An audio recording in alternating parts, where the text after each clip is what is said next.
Welcome to What If, the show that steps into the realm of the hypothetical to explore the science of the impossible.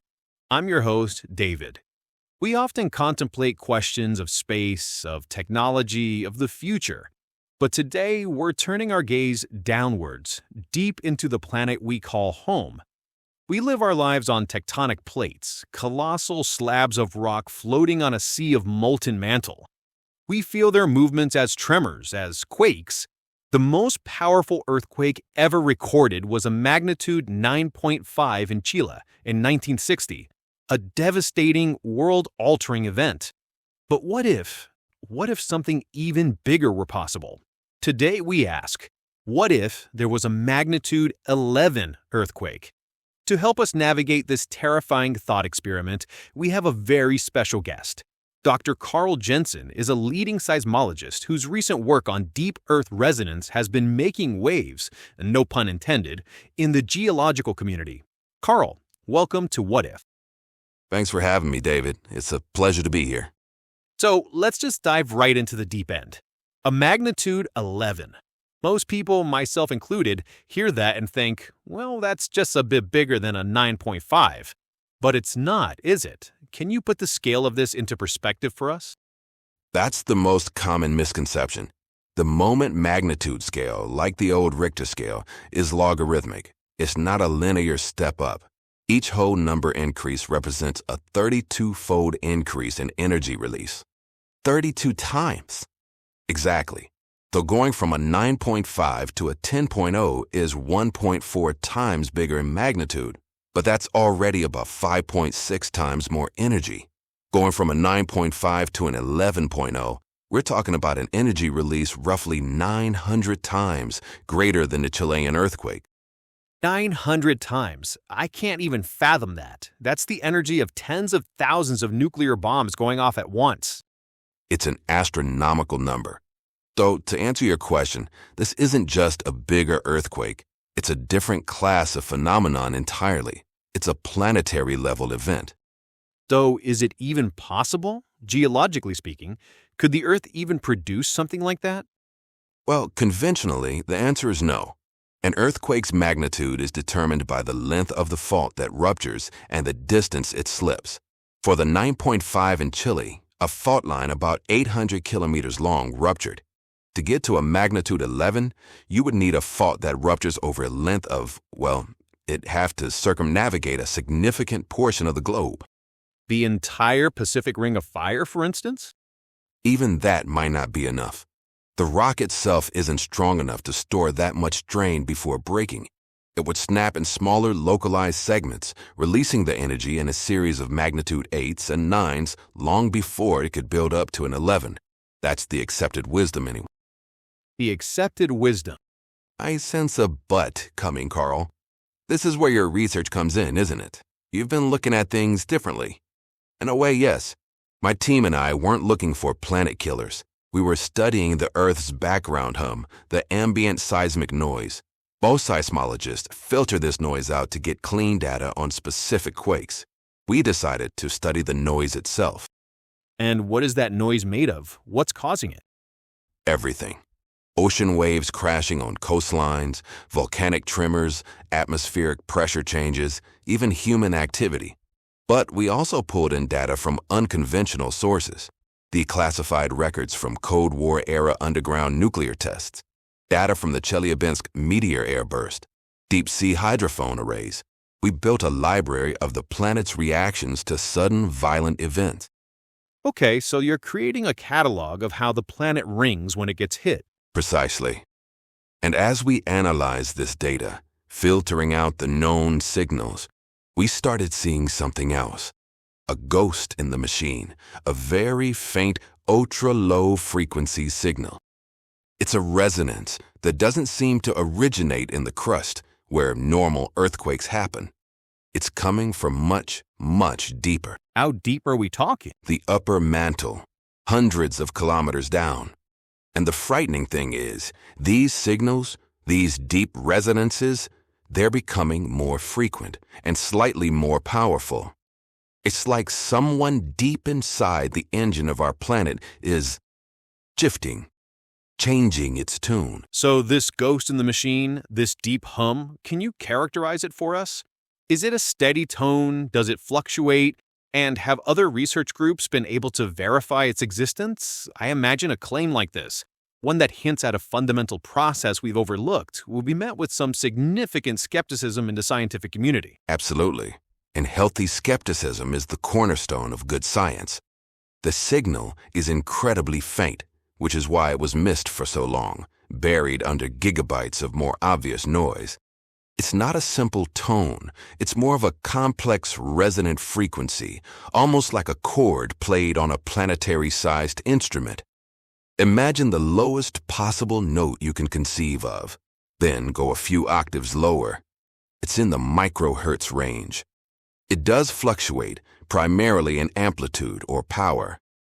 We've seen a measurable, though very slight increase in its power over the last decade of our study.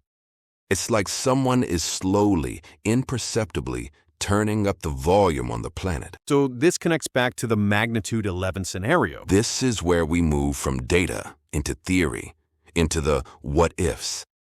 A traditional crustal fault can't generate an M11. But what if the rupture wasn't just in the crust? What if the entire lithosphere, the crust, and the upper mantle were to detach and slip over the more fluid asthenosphere beneath it? So the entire solid shell of the Earth slips at once. Or a huge section of it, a continental plate-sized section. It wouldn't be a fault rupture as we know it, but a colossal detachment event, a planetary-scale landslide essentially. That is a mechanism that could, theoretically, release that much energy. It's the only one we can conceive of.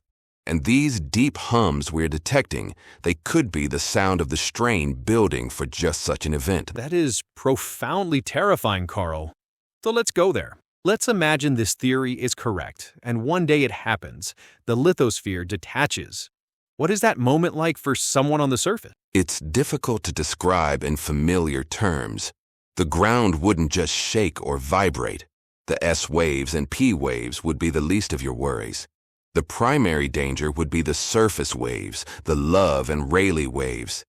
At this magnitude, they would be monumental. What does that mean? It means the surface of the Earth itself would begin to move in visible rolling waves, not centimeters, but meters high.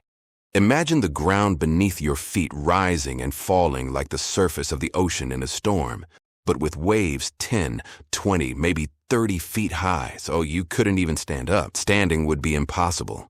Anything built by humans, skyscrapers, bridges, dams, would be obliterated. They aren't designed to flex and heave like that. They would simply disintegrate. Mountainsides would collapse. The very landscape would be liquefied. And the shaking, it wouldn't stop. How long would it last? A few minutes? No, not minutes. The initial, most violent rupture could last for half an hour, maybe more. But the planet itself would have been struck like a gong. The entire globe would resonate. Severe, perceptible shaking would continue for hours, perhaps days, everywhere on Earth. There would be no safe place. Everywhere. So someone in London would feel a quake that started in the Pacific. They would experience a magnitude 7 or 8 earthquake thousands of miles from the epicenter. The seismic energy would be so immense, it would just propagate through the planet's core and crust without losing much of its power. And that's just a shaking. What about the other effects? I'm thinking of tsunami. The word tsunami is inadequate. This would generate a mega tsunami. If the event occurred in the Pacific, the displacement of the ocean floor wouldn't be a few meters, it could be over 100 meters. This would create a wave not 10 or 20 meters high, but several hundred meters high in the deep ocean. Higher Than any skyscraper. Correct. It would travel across the ocean at the speed of a jetliner. When it reached a coastline, it wouldn't just flood the coast, it would scour it clean, miles inland, washing over entire cities and small mountain ranges. It would be a truly global flood. The wave would propagate across every ocean on the planet. Wow. And what about volcanoes? All this shaking must do something to the magma chambers beneath the crust. It would be a catalyst for global volcanism. The immense seismic waves would squeeze and disrupt magma chambers worldwide. We would likely see simultaneous eruptions from hundreds of volcanoes, including dormant supervolcanoes like Yellowstone or Toba. Right, so now we have global earthquakes, global tsunamis, and global volcanic eruption. Yes, and those eruptions would pump millions of tons of ash and sulfur dioxide into the stratosphere.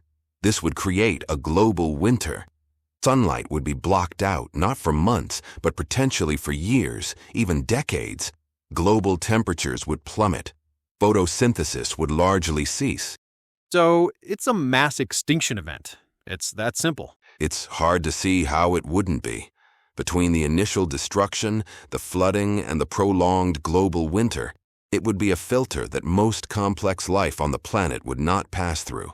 What would the world even look like after the shaking stopped and the water receded? Geologically, would it be the same planet? No, not at all. A lithospheric slip of that magnitude would measurably alter the planet's rotation. The length of a day could change. The positions of the continents had shifted dramatically. We could see new mountain ranges forced up in places, while entire coastlines like California or Japan might have simply slid into the sea, ceasing to exist. The map of the world would have to be redrawn. It's a complete planetary reset. That's an excellent way to put it. It's an event on par with the asteroid impact that wiped out the dinosaurs. It changes all the rules for life on Earth in a single day. So, Karl, we have to ask the big question now. After painting this unbelievably grim picture, how likely is this? Is this just a fascinating but ultimately fictional horror story? Or is your research into these deep Earth hums pointing to a genuine, tangible threat? I want to be very clear about this. The probability of this happening in our lifetime or in the next 1,000 lifetimes is infinitesimally small. Based on everything we know about geology, the conditions for such an event are exceptionally rare, maybe happening on a timescale of hundreds of millions of years. Okay, that's a relief to hear. But the data is the data. We are detecting a signal we can't explain that seems to originate from a process deep within the mantle. The fact that it's changing, however subtly, is significant. It tells us that the engine of our planet is not as stable and predictable as our models assume. Though we're missing something. You are missing a great deal. My work isn't about predicting doom. It's about acknowledging the vast gaps in our understanding. We live on the thin, fragile crust of this world. And we've only just begun to listen to the immense, powerful forces churning below us. The hum is a reminder of that, a reminder that the ground beneath our feet is not as solid as it's seen. A humbling and frankly chilling thought to end on. We've been speaking with Dr. Karl Jensen about the hypothetical scenario of a magnitude 11 earthquake. Karl, thank you so much for taking us on this terrifying, fascinating journey. It was my pleasure, David. Thank you. It's a reminder that in the grand cosmic scheme, our civilization exists by the consent of geology, a consent that one day could be withdrawn without warning. Join us next time on What If as we explore another impossible question.